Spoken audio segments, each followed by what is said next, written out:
Alright, so this video is going to be about my story. Alright, let's start off by saying what it is. I have an eating disorder, like I said in my first video. It is EDNOS, eating disorder otherwise not specified. It means I don't fit the criteria of an anorexic or a bulimic person. It started when I had a phobia of vomit. When I was 6, that started, and ever since then I've been absolutely terrified after a traumatic event of being car sick. When I was 10, I remember eating in the guidance counselor's office a lot. I wouldn't eat lunch in the cafeteria, I guess because of all the people, and I still kind of am uncomfortable in eating in large groups of people. And I remember always going home sick and only eating saltines and water. I had to do a barium test thing. It's like you drink this liquid chalk nasty shit, and they like lay you down on this thing, and then like it stands you up, and then like as it goes down it coats your esophagus and your stomach, and they like look, I guess it's an x-ray for your stomach, I guess. And they told me that I was a borderline anorexic when I was 10. I keep saying 10 because like that is so young, and I didn't know what an eating disorder was at the time. Like, I'm just a kid, I'm still in elementary school, no one has time for stuff like that. I remember being in and out of Johns Hopkins, getting blood work done, being scared. I remember they wanted to admit me to the hospital then, but my parents didn't want to admit me yet because I was too young and they didn't want to be separated from me. As the years went on,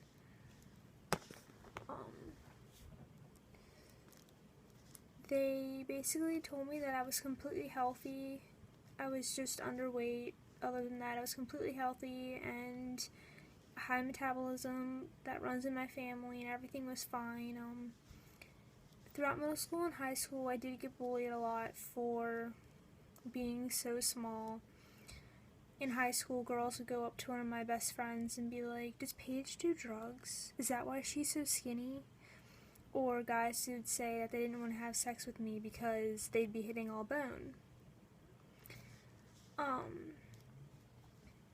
And they would talk about how small I was and if I was anorexic and all this shit. And of course, at the time, I was like, why isn't anyone coming up saying this to me? Why isn't anyone asking me personally? But, you know, that's how kids are, you know. No one's going to confront somebody about something that they want to know because people are pieces of shit.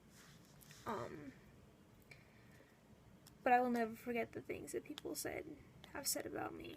That'll stay forever. When I was 17, things started getting really bad. It was second semester of my senior year. I had just started personal fitness in my first mod, and then after first mod I would leave to go to an internship at an elementary school and work in the cafeteria, and then I'd mentor in a kindergarten classroom. That's when things started getting really bad. I was working out every morning because I had to get my second gym credit, so that wasn't helping me at all. And then being throughout the day, being in a new environment, it caught me off guard, and I had to get used to eating in a place that I was unfamiliar with. There was one day where I almost fainted, then I went home early, and I went home early a lot because I was always sick. And I knew something was wrong with me. I didn't know what it was. Of course, I was denial, but the thing that hurts the most is that everyone in high school that made fun of me and called me anorexic was basically right the whole time, and I was the one that didn't know. I started going to the doctor a lot more and getting EKGs and blood work, testing for diabetes and thyroid problems, and seeing if anything was wrong to begin with, making me the way that I was. I remember sitting in my doctor's office when they told me that they wanted to call Shepherd's Pratt. I sat on the floor and bawled my eyes out saying that I didn't have a problem. Sorry if I get emotional, it's kind of hard to talk about this stuff, but I sat on the floor and cried to my mom as they made the phone call. On April 23rd was the day that I was admitted to Shepherd's Pratt. It was the worst experience of my whole life, and I will never forget it. It has traumatized me to this day on how horrible it was. I remember resenting my parents and telling them how much I hated them for sending me to a place that I didn't belong, that I didn't need to be. A normal day at Shepherd's Pratt would be they'd wake you up around like 6:37 in the morning, take your vitals laying down, take your vitals standing up. You'd go to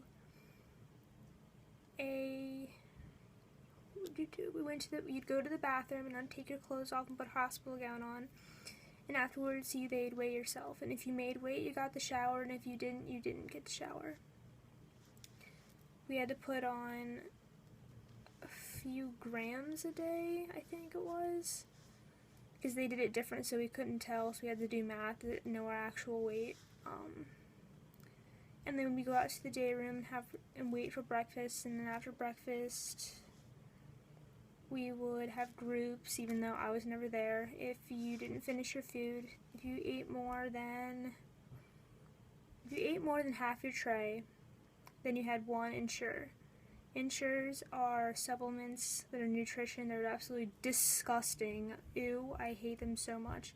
If you didn't eat enough off your main tray, then you had 2 Ensures.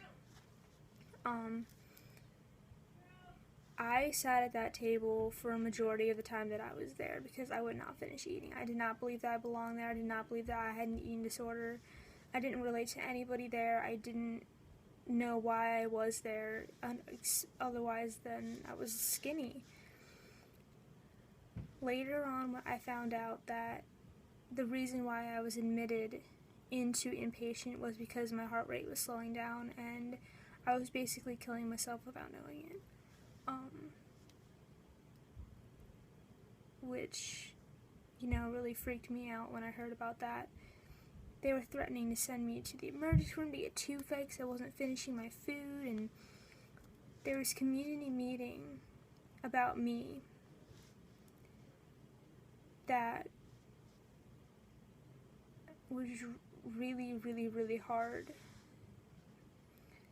I was triggering other people by not finishing my food, and they were basically blaming their not recovering on me. And someone told me that I was a walking heart attack waiting to happen, and that all I was going to do was to get my daddy to get me out of there, which he ended up did, but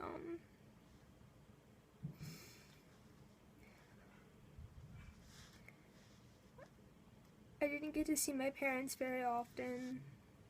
Whenever we had visitors, I was always at the Ensure table. I maybe saw them a good 7 times out of the month and a half that I was there. When I did have visitors, I did get to see Jacqueline and Claire, which was really, really good for me to see them, but it was such a horrible experience, and they treat you so wrong. Yes, it helped. For the month and a half that I was there, I went from 75 pounds to 93 in that time frame, and I got out just in time to graduate, which was good, and I was happy about that. Sorry. So I got to graduate, and then I started dating this guy that waited for me to come out, and he was my first love. We dated, he got sent away, and then when he got out, we started dating again. And through that time frame of June of 2012 until about, I guess, June of 2011? Yeah, 2012 to 2013, I went from getting out of the hospital at 93 or 94 pounds to making it to 118. I was doing really, really, really good, but as soon as we broke up in June, I relapsed. My depression hit me really, really hard.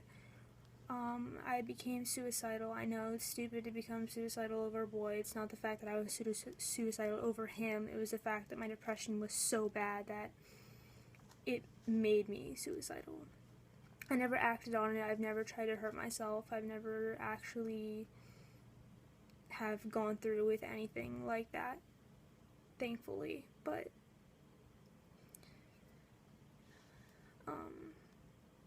so as that time went on after our breakup, I went from 118 to 113, 110-ish in about a week. And since then, I've just been losing weight ever since. In about May, at the end of May, end of April, beginning of May of 2014, I had to quit my job because my anxiety was becoming a major impact and I was losing a lot of weight and I couldn't function at work. So that made me quit my job.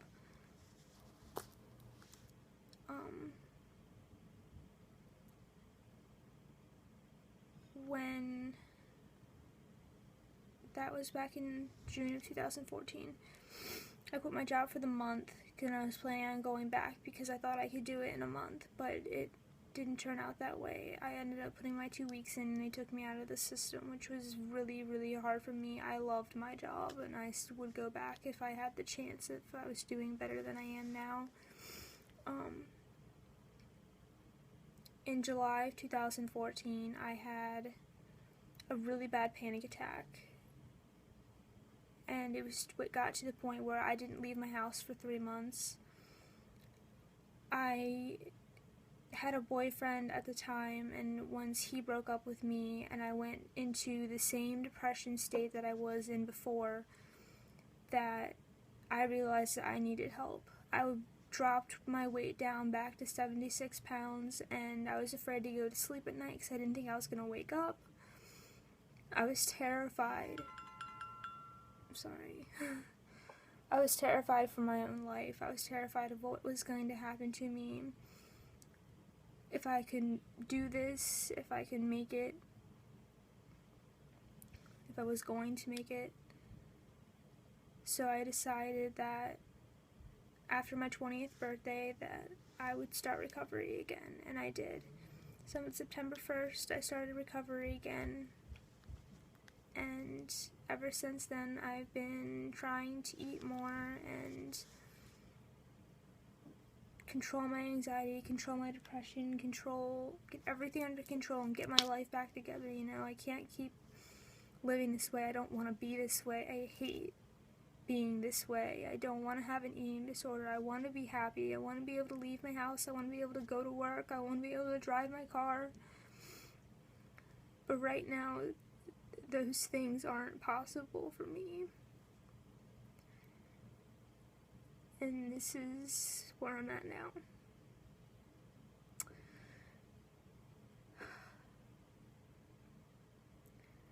Sorry, this was really long. But that's basically my story. Saving my life all over again. I have made on, since September, I put on almost 10 pounds, which is great. I'm trying so hard to at least get to 85. And once I get to 85, I'm going to goal for 90, and then 90 to 95, 95 to 100, and then my overall goal weight is 115. Get back up there.